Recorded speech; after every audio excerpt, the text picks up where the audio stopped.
Hello Stair Tutors, my name is Kelsey and I'm really excited for today's video because today's video we are going to be talking about nonfiction texts, and Stair is so excited because we have now built a nonfiction unit into our curriculum. So each semester your student will read 4 nonfiction books in addition to the 6 fiction books that they read.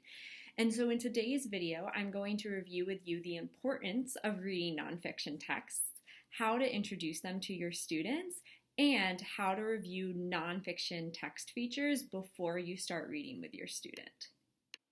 There are many benefits of reading nonfiction texts, but perhaps 3 of the most important ones are that it helps students make real-world connections. Since nonfiction books share facts or real-life events, they are great tools for making real-world connections to build onto what children already know or have personal experience with. Nonfiction texts also help students develop their academic vocabulary. Usually, nonfiction texts provide more elevated and formal language than fictional children's books. And finally, reading nonfiction texts really help our 2nd and 3rd graders prepare for later grades. The bulk of books read in higher grades are going to be informational texts that focus on a particular subject. The earlier students are introduced to this writing style and tone, the easier they'll transition into the higher grades. Take a moment to think about the reading you do as an adult, or the reading that you did in college. Was it mostly informational, or is it mostly fiction?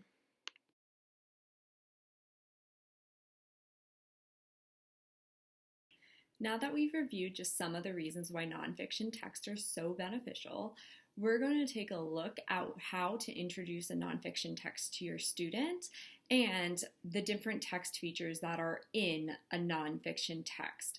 For today's example, I'm going to be using the story Animals That Change Color, and this is just one of the books from a unit in the STAIR curriculum.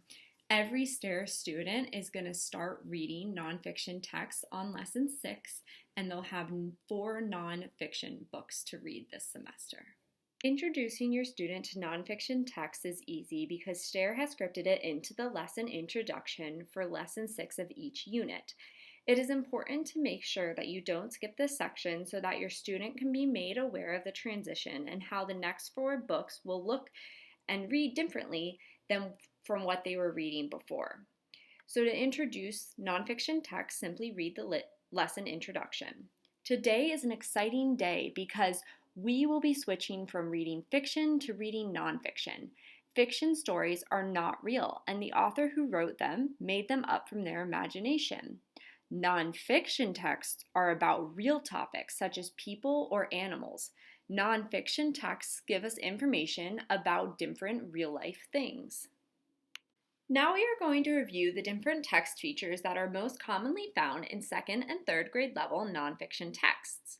Those features are the table of contents, headings, captions, labels, photographs, and depending on the text, diagrams, graphs, and maps. Now, you won't review these all at once with your student, and most of the time it will be scripted into the lesson.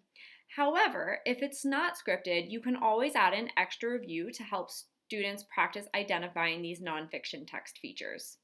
Now we're going to take a look at how each of these features appear in the nonfiction readers that you and your student will use by using the text Animals Change Color. The table of contents is usually the 1st or 2nd page in the book, and it helps readers identify key topics in the book in the order that they are presented by listing the page number. With your student, practice using the table of contents to find different topics in the text. For example, you could ask your student, where could I find where animals change color when they're growing up? And your student should respond, let's turn to page 12 to read more information about how animals change color when they're growing up.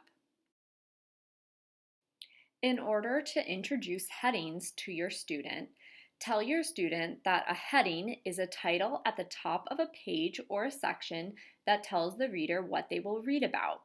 For example, on this page, the heading is Changing Seasons.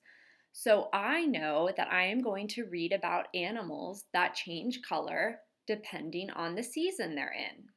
Next, point out to your student how this nonfiction text is full of photographs, meaning someone took the pictures that we see in the text with a camera.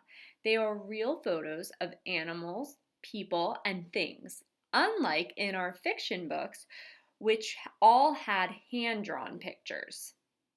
Most photographs in nonfiction texts will be accompanied by labels or captions.